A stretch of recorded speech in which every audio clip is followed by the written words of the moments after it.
5 मई को नीट का एग्जाम होता है, लेकिन ठीक इसके एक दिन पहले ही नीट का क्वेश्चन पेपर लीक हो जाता है।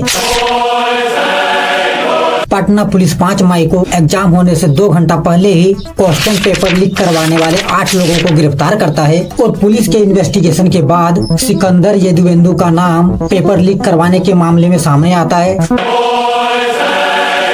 और जब पुलिस सिकंदर यदुवेंदु के रूम की तलाशी लेता है तो वहां से पटना पुलिस को नीट का जला हुआ क्वेश्चन पेपर मिलता है। सिकंदर यदुवेंदु और नीट के 3 स्टूडेंट ने एक्सेप्ट किया है कि नीट एग्जाम के एक दिन पहले ही उसे क्वेश्चन पेपर के साथ आंसर की मिल गया था और 4 मई से 5 मई की सुबह 9 बजे तक 30 से ज्यादा नीट स्टूडेंट को 10-10 लाख रुपए लेके उन्हें क्वेश्चन पेपर रटने के लिए दे दिया गया था। पटना पुलिस का कहना है कि नीट एग्जाम का क्वेश्चन पेपर एग्जाम के एक दिन पहले ही लीक हो गया था, लेकिन इसके बावजूद भी एनटीए का कहना है कि ऐसा कुछ हुआ ही नहीं है। तो भाई समझेंगे नीट स्कैम के बारे में और जानेंगे कि इस स्कैम को लेके एनटीए का क्या कहना है और 24 लाख स्टूडेंट के साथ खिलवाड़ होने के बाद हमारे एजुकेशन मिनिस्टर का क्या कहना है। नीट परीक्षा में धांधली का आरोप लगाया जा रहा है। नीट यूजी के नतीजों को इस बार देख करके हर कोई हैरान है, क्योंकि नीट यूजी की परीक्षा में 1, 2 या 3 नहीं बल्कि 67 छात्रों यानी 67 छात्रों को 720 में से पूरे 720 अंक मिले।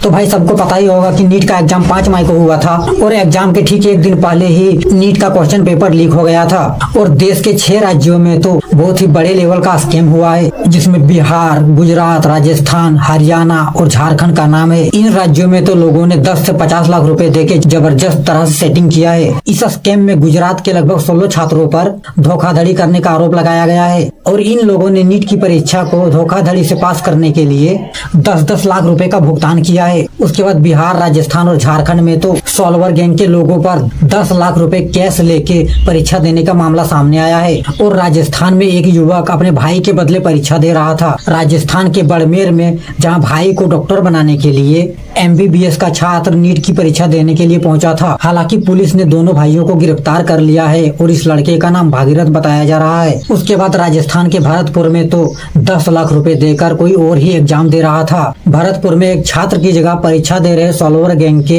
एक सदस्य सहित पुलिस ने कुल 5 लोगों को गिरफ्तार किया है और पुलिस को इन्वेस्टिगेशन के दौरान पता चला है कि सरकारी कॉलेज का एक छात्र अभिषेक गुप्ता अपने कॉलेज के एक साथी रवि मीना द्वारा चलाए जा रहे रैकेट का हिस्सा था, जिसने उम्मीदवार राहुल गुर्जर से 10 लाख रुपए लिए थे। उसके बाद झारखंड के दरभंगा मेडिकल कॉलेज के 2nd ईयर के एक छात्र आशीष और नालंदा मेडिकल कॉलेज के सोनू कुमार को गिरफ्तार किया गया है और ये दोनों किसी दूसरे छात्र की जगह बैठकर नीट यूजी की परीक्षा दे रहे थे और इन दोनों को गिरफ्तार करके इनसे जानकारी मिलने के बाद पुलिस ने पटना में सॉल्वर गैंग के एक शख्स को गिरफ्तार किया है, जो आयुष नाम के एक छात्र के बदले नीट यूजी की परीक्षा दे रहा था। वहीं बिहार के आरा में रहने वाले नीतीश कुमार को पूर्णिया में नीट एग्जाम सेंटर से पुलिस ने पकड़ा है और ये इंसान दामोदरपुर के आशीष कुमार के बदले नीट की परीक्षा दे रहा था। उसी तरह मुजफ्फरपुर में भी डब्लू कुमार को वैशाली के एक एग्जाम सेंटर से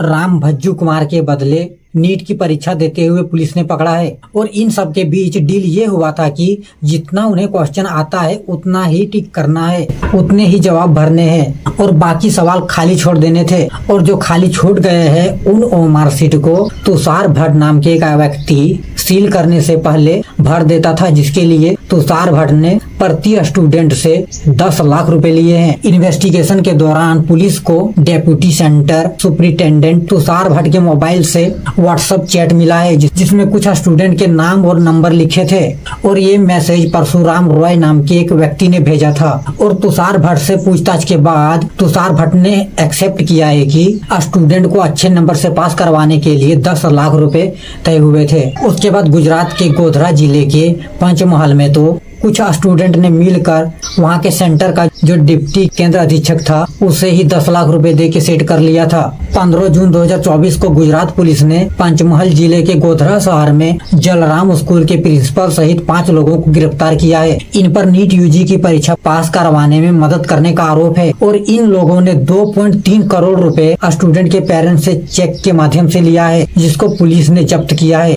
उसके बाद बिहार में तो सिकंदर यदुवेंदु नाम के एक व्यक्ति ने कबूल किया है कि एग्जाम से पहले ही बच्चों को क्वेश्चन पेपर रटवाया गया था। उसके बाद आयुष नाम के एक स्टूडेंट ने भी एक्सेप्ट किया है कि उसे एग्जाम से एक दिन पहले ही क्वेश्चन पेपर मिल गया था। उसके बाद बिहार के रहने वाले अमित और नीतीश नाम के 2 लड़कों ने ये तक बताया है कि इन लोगों को 4 मई को ही क्वेश्चन पेपर मिल गया था और इन्हें रामकृष्ण नगर इलाके में लर्न प्ले स्कूल ले जाया गया और वहाँ पे पहले से ही 25 से 30 नीट के स्टूडेंट थे और इन सब को 4 मई से 5 मई की सुबह 9 बजे तक परीक्षा का क्वेश्चन पेपर रटवाया गया था। बस इन लोगों को एग्जाम में जाके OMR सीट में गोला करना था। और इतनी जानकारी पब्लिक डोमेन में होने के बावजूद भी एनटीए के डायरेक्टर सुबोध कुमार का कहना है कि नीट की परीक्षा में पेपर लीक नहीं हुआ है। और आप एनटीए की चालाकी को देखिए कि इस स्कैम को दबाने के लिए एनटीए ने जानबूझकर इलेक्शन रिजल्ट के दिन ही नीट का रिजल्ट जारी कर दिया। दरअसल इसका रिजल्ट 14 जून को आने वाला था, लेकिन अचानक से बिना बताए ही एनटीए ने 10 दिन पहले ही यानी कि 4 जून को ही इलेक्शन रिजल्ट के दौरान ही नीट रिजल्ट को जारी कर दिया। और रिजल्ट आने के बाद कुछ ऐसी चीजें सामने आया जो किसी ने सोचा नहीं था। इस बार देश के 67 कैंडिडेट ने टॉप किया है और इन सब ने 720 में से 720 नंबर लाए हैं और ये हिस्ट्री बनाने जैसा है। इससे पहले 2021 में 3 लोगों ने टॉप किया था, 2022 में 4 लोगों ने टॉप किया था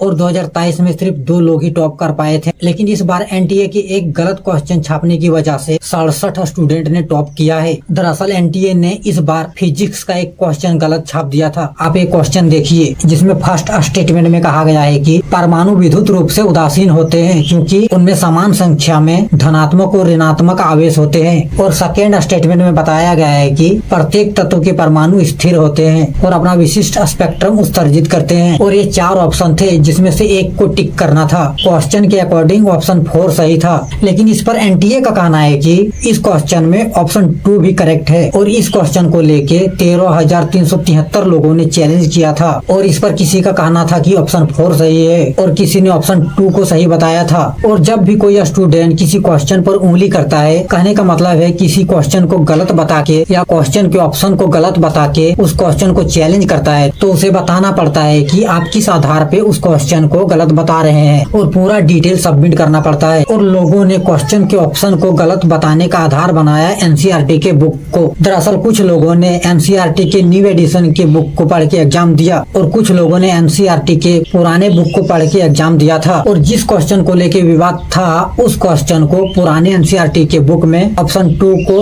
आंसर माना था और एनसीईआरटी के न्यू एडिशन में इस गलती को सुधार के सही कर दिया था। लेकिन इसके बावजूद भी एनटीए ने ऑप्शन 2 को करेक्ट मान के जिन लोगों ने क्वेश्चन पर चैलेंज किया था उनको 4 नंबर दे दिए। और एनटीए की सिर्फ इस गलती की वजह से 44 स्टूडेंट नीट यूजी का टॉपर बन गए। एनटीए ने अपने बयान में कहा है कि 720 अंक पाने वाले 67 टॉपर में से 50 टॉपर ऐसे हैं जिनको ग्रेस मार्क मिलने की वजह से टॉप किया है, जिसमें से 44 टॉपर को एक फिजिक्स क्वेश्चन के 2 आंसर होने की वजह से ग्रेस मार्क्स मिला है, जो पुराने और नए बुक में अलग अलग आंसर था। और बाकी के 6 स्टूडेंट को टाइम लॉस होने की वजह से ग्रेस मार्क्स दिया गया है। और इसी वजह से देश के 67 स्टूडेंट ने एक साथ टॉप कर दिया है। और जिनको 720 में से 720 मिले हैं, इनमें से 11 स्टूडेंट राजस्थान से हैं, 8 स्टूडेंट तमिलनाडु से हैं, 7 स्टूडेंट महाराष्ट्र से हैं और फिर आंध्र प्रदेश और बिहार से 4 स्टूडेंट हैं। सेकेंड में इस बार 2 स्टूडेंट को 720 में से 718 और 719 नंबर मिल गया है, जो कि पॉसिबल है ही नहीं क्योंकि इसमें एमसीक्यू टाइप का एग्जाम होता है जिसमें फिजिक्स, केमिस्ट्री, जियोलॉजी और बॉटनी से 50-50 क्वेश्चन पूछे जाते हैं। और इसमें आपको हर एक सब्जेक्ट से 45-45 क्वेश्चन अटेम्प्ट करना होता है और इसके अकॉर्डिंग आपको 180 क्वेश्चन अटेम्प्ट करना होता है। और प्रत्येक सही आंसर के लिए 4 नंबर मिलता है और गलत आंसर के लिए 1 नंबर माइनस हो जाता है। और इस हिसाब से यहाँ पे 3 ही कंडीशन पॉसिबल है। फर्स्ट में अगर किसी का 180 क्वेश्चन सही होता है तो 720 नंबर आएगा। सेकेंड में अगर कोई एक क्वेश्चन छोड़ देता है तो 179 क्वेश्चन का 716 नंबर आएगा। थर्ड में अगर कोई 180 में से 180 अटेम्प्ट करता है और एक क्वेश्चन गलत हो जाता है तो 179 क्वेश्चन के 715 नंबर आएगा। और लॉजिकली इसमें किसी का 720 नंबर आ सकता है या 716 नंबर आ सकता है या 715 नंबर आएगा और कहीं से भी 718 और 719 नंबर आना पॉसिबल है ही नहीं। लेकिन इस पर एनटीए का कहना है कि जब 5 मई को राजस्थान के एक सेंटर में गलती से हिंदी मीडियम का क्वेश्चन पेपर इंग्लिश मीडियम वाले छात्रों को दे दिया गया था, जिसकी वजह से राजस्थान के एक सेंटर से कुछ स्टूडेंट जबरदस्ती परीक्षा केंद्र से बाहर चल गए थे और इसी कारण से लोगों का एग्जाम में टाइम लॉस हुआ, जिसकी वजह से पंजाब, हरियाणा और चंडीगढ़ हाईकोर्ट में कुछ लोगों ने याचिका दायर करके समय लॉस होने का शिकायत दर्ज करवाया था और इसकी जांच के लिए एनटीए ने उच्च स्तरीय कमेटी बनाया था और कमेटी ने लगभग 1500 छात्रों को ग्रेस मार्क्स देने की सिफारिश किया था और फिर एनटीए ने सुप्रीम कोर्ट के 13 जून 2018 के जजमेंट को आधार बना के कलेट 2018 के फॉर्मूले पर 1560 लोगों को ग्रेस मार्क्स दिया है, जिसकी वजह से 2 स्टूडेंट का नंबर 718 और 719 आया है और इन 2 स्टूडेंट का नाम ये है, अब देख लीजिए, फर्स्ट में ए, सेकंड में ए। तो भाई अब जान लेते हैं कि कलेट क्या है जिसके आधार पर एनटीए ने ग्रेस मार्क्स दिया है। तो भाई कलेट का एग्जाम लॉ के स्टूडेंट के लिए होता है और अगर आपको इसके बारे में ज्यादा जानना है तो आप ये आर्टिकल वीडियो को पॉज करके पढ़ लीजिए। तो भाई 2018 की बात है, 13 मई 2018 को कलेट का ऑनलाइन एग्जाम हुआ था और उस समय कुछ स्टूडेंट के साथ मजाक ही हो गया था। दरअसल उस समय एग्जाम के दौरान कुछ लोगों को लॉगिन करते वक्त टेक्निकल प्रॉब्लम आ रहा था। उसके बाद कुछ लोगों को लॉगिन के बाद भी क्वेश्चन शो नहीं हो रहा था और लॉग आउट करते वक्त भी कुछ लोगों ने प्रॉब्लम फेस किया था, जिसकी वजह से कुछ लोगों का टाइम फालतू का बर्बाद हो गया था। उसके बाद कुछ लोगों का माथा खराब हुआ और वो एग्जाम देने के बाद सीधा ही सुप्रीम कोर्ट पहुंच गए और जून 2018 में सुप्रीम कोर्ट ने अपने फैसले में कहा कि जिन लोगों को लॉगिन से लेकर लॉग आउट तक में जो टाइम बर्बाद हुआ है उसको लॉस ऑफ टाइम के हिसाब से नंबर देने को कह दिया था। और एनटीए इस बार अपनी गलती को छिपाने के लिए यही कहानी नीट के स्टूडेंट को चिपका रहा है, जबकि सुप्रीम कोर्ट ने उस समय कहा था कि ये निर्णय कल और इंजीनियरिंग संस्थाओं में लागू नहीं होगा और उस समय कलेट का एग्जाम ऑनलाइन हुआ था और अभी नीट का एग्जाम ऑफलाइन हुआ है और ऑफलाइन में टाइमिंग को निकालना पॉसिबल है ही नहीं। कब किस स्टूडेंट ने पेज को पलटा, कब किस स्टूडेंट ने पेज को बंद किया, इसका हिसाब लगाना पॉसिबल है ही नहीं। हालांकि काफी प्रोटेस्ट के बाद एनटीए ने जो 1563 स्टूडेंट को ग्रेस मार्क्स दिया है उसे रद्द करने के लिए तैयार हो गया है और जिनको ग्रेस मार्क्स दिया गया है उनको दोबारा से नीट का पेपर देने का ऑप्शन दिया गया है। वो चाहे तो दोबारा पेपर दे सकते हैं या फिर उनको बिना ग्रेस मार्क्स के अपने नंबर को एक्सेप्ट करना होगा। और अभी सुप्रीम कोर्ट ने भी एनटीए से जवाब मांगा है। सुप्रीम कोर्ट ने कहा है कि पवित्रता प्रभावित हुआ है, इसलिए हमें जवाब चाहिए। अब भाई एनटीए कब तक जवाब देता है वो एनटीए ही जाने, लेकिन इतने से काम नहीं चलने वाला है क्योंकि इस बार सीरियल नंबर 62 से 69 तक नीट का रोल नंबर, मार्क्स और रैंक के साथ गड़बड़ी हुआ है। इस बार 62 से 69 तक में जिसका रोल नंबर है वो सारे ही एक ही सेंटर से है और इनमें से 6 लोगों ने टॉप किया है और हर एक स्टूडेंट के नेम के साथ उसका सरनेम गायब है और ये पूरी तरह से देश के स्टूडेंट के लाइफ के साथ खिलवाड़ करने जैसा है। फिर भी सत्ता में बैठे नेताओं की तरफ से नौटंकी वाला बयान आता है और इस पर हमारे देश के एजुकेशन मिनिस्टर धर्मेंद्र प्रधान का कहना है कि एग्जाम में किसी भी तरह की गड़बड़ी बर्दाश्त नहीं किया जाएगा और स्टूडेंट की चिंताओं को निष्पक्षता और समानता के साथ दूर किया जाएगा, जो कि सिर्फ बिकाऊ और पकाऊ बात है क्योंकि किसी भी तरह की घटना और स्कैम के बाद नेताओं की तरफ से यही कहा जाता है कि हम इस घटना की निंदा करते हैं, हमें बड़ा दुख है, हम इसकी जांच करवाएंगे, हाई लेवल कमेटी बनाएंगे और ऐसे ही 4-5 लाइन पब्लिक को चिपका देते हैं और पब्लिक खुश हो जाता है और फिर इसी घटना को देश की एजेंसी फिर से रिपीट करता है और देश का स्टूडेंट इसमें पिसता है। इस साल नीट यूजी के लिए 23.81 लाख स्टूडेंट ने रजिस्ट्रेशन करवाया था और एनटीए ने जो डेटा पब्लिक किया है उसके अकॉर्डिंग 9.96 लाख लड़के और 13.32 लाख लड़कियां और 17 ट्रांसजेंडर उम्मीदवार ने इस बार एग्जाम दिया था, इस उम्मीद में कि इस बार मेरा नीट क्लियर हो जाएगा और देश के किसी मेडिकल कॉलेज में एडमिशन हो जाएगा, जिसके लिए रात दिन लोगों ने जाग जाग के पूरे साल भर पढ़ाई किया है। लेकिन हर बार एग्जाम में अलग ही लेवल की धांधली देखने को मिल रहा है। हमारे देश के नेताओं को स्टूडेंट के लाइफ से कोई फर्क नहीं पड़ता है। स्टूडेंट मरे, बचे या प्रेशर में आके सुसाइड कर ले, इससे किसी भी नेता को कोई फर्क नहीं पड़ता है क्योंकि हमारे देश के नेता खुद ही दोनों हाथों से पब्लिक को लूटने का काम कर रहे हैं। तो भाई जय हिंद, जय भारत।